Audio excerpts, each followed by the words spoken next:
When you love basketball, it's always good when the season rolls around. It's a lot better when you got four seniors that are committed, hard-working guys that practice hard every day and they know what it takes to win. So it's always good to start another one up. It means you're surviving in my business. Starting up, and there seems to be like a lot of unknowns until you get middle of the season and you start finding out about this team. Like, is that I guess for you as a coach, the unknowns at the beginning of the season? Well, yeah, I think it's a marathon, not a sprint. One thing, the real basketball doesn't start till late. It's a process, and what you got to do is try to continue to get better, adjust, grow as a team. Can't panic. Can't get happy if you win. You can't panic if you lose. So, it's just a process, and I'm fortunate to get another chance in my 8 years to be the head coach at UC, and it's just you got to enjoy it and enjoy going through the process with the kids. So I got a great group of guys, so they've been very easy to deal with so far. But the challenge starts now because now the points count and the stats come out. You got to learn that it's not. You got to focus on the score and not who scores. That's the challenge every year when you're a basketball coach. A football coach, Coach Tubbs don't have to worry about that. The defensive linemen aren't worried about scoring touchdowns. So, it's a big thing this day and age in basketball with social media and so many things that go on. Is keeping your guys focused on the team, team ego, and team accomplishment. You, with Bellarmine and Carlton, you knew what they did coming in, and you kind of scheduled them for a reason. Now you kind of have to game plan for guys that do things that maybe you didn't plan for a long time. What do you know about this team? What problems can they create? Well, the very disciplined team, North Carolina Central. Whenever you see a team's 15-1 in their league, they're extremely well coached. They play winning basketball. So what I would tell you is they're a team that's going to be prepared. They're going to come in here prepared to take care of the basketball and be strong and play as a team. And they don't give games away. Teams, when you look at a team, they've figured out how to win, and a coach that has obviously built a winning culture. The guys in there, they got 3 returning starters. They understand how to win, and it all starts with taking care of the basketball and playing with discipline, and that's what North Carolina Central does. Obviously, we should have some advantage as far as size and strength, and we're going to have to make sure we exploit it. With the half-court offense, it looks like, it's going to have to be a little different, I think, than what it's been. Is it much different, and is it a situation where it has to, find Justin or Sean every possession? Oh, no. Last year was just a different year. When Cash got hurt, we had built a team around a lot of the things he could do. They tore his labrum and blew his knee, so they kind of put a double pin in that balloon. So this year, hopefully, we can stay healthy, and I think we got inside and outside scoring, and just trying to be harder to guard, get to the free throw line more, have better shot selection. But the big key for us is Justin's development on the inside and SK's maturity as an offensive player that he showed in the first 2 games, and knowing he unless he fouls out, he's going to get 15, he might get 25. It's just take his time, read the defense, and be an efficient player, not a volume shooter. Is it too early to say if you're comfortable with the point guard situation? Well, I'm comfortable with it. It's just a matter of inexperience, and it's no different than Jermaine Lawrence when he's in the game. He doesn't have the experience. So, there's different ways we can go, and I think you want the best case for me is that G-Lon plays great, Troy plays great, and guys continue to grow at that position, and you have a luxury situation.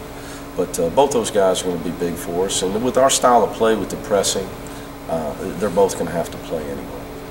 Are you pleased with how this team has adjusted to the rule changes through the 2 exhibitions, keeping their hands off and playing sound defense? Unlike a lot of other coaches, I'm not up in arms about the rule changes. We'll see as it goes. I think we had 2 games. One was called the new way, one was called the old way. You know, so I'm just that's nothing new for us. So trying to talk to our guys by keeping our hands off of people and show, you know, we've been teaching show your hands around here for a long time. So hopefully for us, they'll call it more because we have the quickness to move our feet, and we have guys with some quickness going to the basket, namely our bigger guys, which I think in SKs we could really help them. But I'll believe all that stuff, you know, game to game when I see it, and it can change game to game. But that's no different in any sport. You know, if you follow Mark Cuban, he thinks it's different for all three guys in the same game. What do you like most about this team? So far, their effort and their attitude, which are the two things that we focus on. But, you know, like I said a little earlier, the challenge is when you coach basketball, especially at high major Division I basketball with kids with professional aspirations. The challenge is to get them to realize that the trick to playing well is not focusing on scoring. It's focusing on being a good basketball player. If your mind's on the wrong things, you're not going to be a good player. Do these guys get that? We'll see. I think a lot of guys get it until they maybe have 20 minutes where they don't score. You know, that's the biggest challenge you face at this level versus coaching Bellarmine. You know, where if you, like Scott Davenport, my close friend, would tell you, you know, his kids aren't, nobody cares who scores. It's just that's the way they play because they don't have anybody dreaming of being a first-round pick. So it's just a different dynamic at this level. And, you know, my challenge is to get these guys to realize that if we focus on scoring as a team and getting the best shot, then we'll all score more, and we'll all resemble basketball players that know how to play, which is really what people are looking for, guys that know how to play. They already have an opinion of your talent level, you know, pro teams and scouts of that nature. But that's the biggest challenge. But right now, you know, we got a bunch of good guys. You know, I love being around my team every day. So, you know, that's the luxury of being in your 8th year and being able to recruit and get the kind of guys you want in the program that we have now. You talked before about breaking down the season into 3 segments, like the pre-conference, the conference, and then the postseason. So as a coach, how do you approach these games, pre-conference, especially the ones that aren't against like North Carolina State or New Mexico? Well, what we try to teach our guys is you are who you are every day. You know, and consistency will determine what type of player you are. Everybody can make a shot. Can you make them every day? You know, everybody can do the right thing. Can you do the right thing every day? And that's all about mental toughness and discipline and maturity. And that's what separates not only winning teams from mediocre teams, that separates people in life. It separates successful people from others. And that's a challenge. You know, how focused and committed can you be every day? Opponent really can't matter. You got to prepare the same way no matter who you play. And that's why when I opened up talking about seniors, because the seniors understand that more than the younger guys, because they've seen that that bears true over time. How important are these games to like getting to where you want to go, which is back to the NCAA tournament? Oh, it's huge. You know, like a game like this team's probably going to win their conference, from what I've seen. You know, so it's all about RPI points. And it's not about just getting to the tournament. It's about getting the correct seed, or the best seed you can get. You know, we talk about Deion Dixon was here for practice. And talk about a couple years ago when we were in the Sweet 16, and we had the toughest draw in the history of draws. Even if we'd have beat Ohio State, then we got Syracuse again. Then it would have been Kansas and Kentucky. So our road would have been ACC champ, Big Ten champ, Big East champ, Big 12 champ, SEC champ. That would have been our road, and opening with Texas. So that would have been our 6 games because we got a 6 seed, because we lost to Marshall and Presbyterian. So you start talking about that stuff already now? Absolutely. You know, it all adds up. At the end of the day, you know, when they get into that room, they don't talk about they have to. You still lost that game. You know, whether early on Jaquan Parker was hurt, he didn't play. Well, it doesn't matter. You know, they don't equate it that way. So no, but to be honest, I don't talk to those guys a lot about that. You know, we have one talk about the importance of that.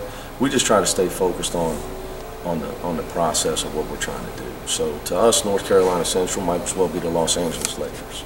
Is the way we approach it. My preparation, my attitude. They see, you know, that I come in and I know everything about every guy on their team, and just try to make sure I'm setting the example that you know, who we play next is inconsequential to me.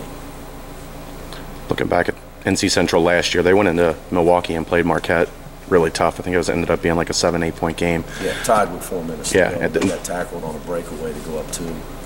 Fortunately, we were Big East refs on the game with my buddy Buzz Williams. That Ingram kid went 20 points, over 50% from the field. Yeah, he can get 30. You know, Ingram's I don't know if he's preseason player of the year in the conference, but first team. Yeah, I'm sure he's at least first team. He can really make shots. Reminds me a lot of Damon Jones that our kids know that played in the NBA. Not maybe the biggest, strongest guard, but he can really shoot. He's got a great shot fake, and he can make shots against high major teams. He's proven it. You know, I've seen him do it at Wichita State. I've seen him do it at Marquette. He can put the ball in the basket. He's got our attention for sure. Thank you, mate. Good.